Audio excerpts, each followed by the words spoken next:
great beginning for BJP in 2025. Stay with us, Manasvi. All roads are leading to Ramlila Maidan will be closed from the night of February 19th is what we are learning.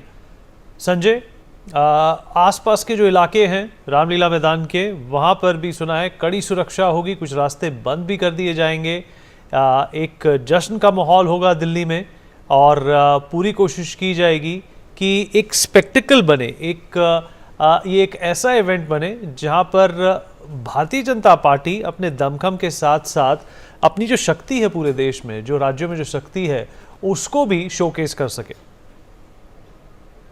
बिल्कुल शक्ति प्रदर्शन की तरह देखा जा रहा है शपथ ग्रहण समारोह को। इसमें बीजेपी ने अपने लगभग 20 राज्यों के मुख्यमंत्री, एनडीए के नेता, तमाम केंद्रीय मंत्री, कई सारे उद्योग जगत के लोग, क्रिकेट खिलाड़ी, फिल्मी स्टार और साथ ही साथ इसके अलावा कई सारे साधु संतों को भी बुलाया गया है। तो इस शपथ ग्रहण समारोह को इसी तरह से देखा जा रहा है।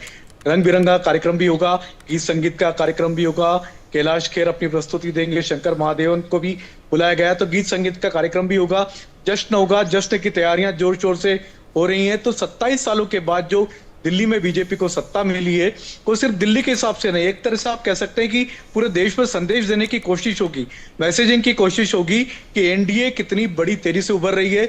और जहां तक दिल्ली की बात है, आम आदमी पार्टी जिसका दिल्ली पर लगातार 3 बार कब्जा रहा है, इसके पहले 3 बार कांग्रेस का कब्जा रहा है, तो उनको ध्वस्त करते हुए बीजेपी आगे बढ़ रही है, एनडीए आगे बढ़ रहा है। तो ये एक तरह से मैसेजिंग की कोशिश होगी और साथ ही साथ जश्न भी ऐसा होगा कि कम से कम इंडिया गठबंधन के लिए, कांग्रेस पार्टी के लिए संदेश होगा कि अब आपका समय खत्म हो रहा है, अब आप सिमटते जा रहे हो। और जहां तक आम आदमी पार्टी की बात है, तो उसके लिए एक बड़ा संदेश ये भी होगा कि दिल्ली के साथ साथ अब आपके लिए पंजाब भी खतरे में।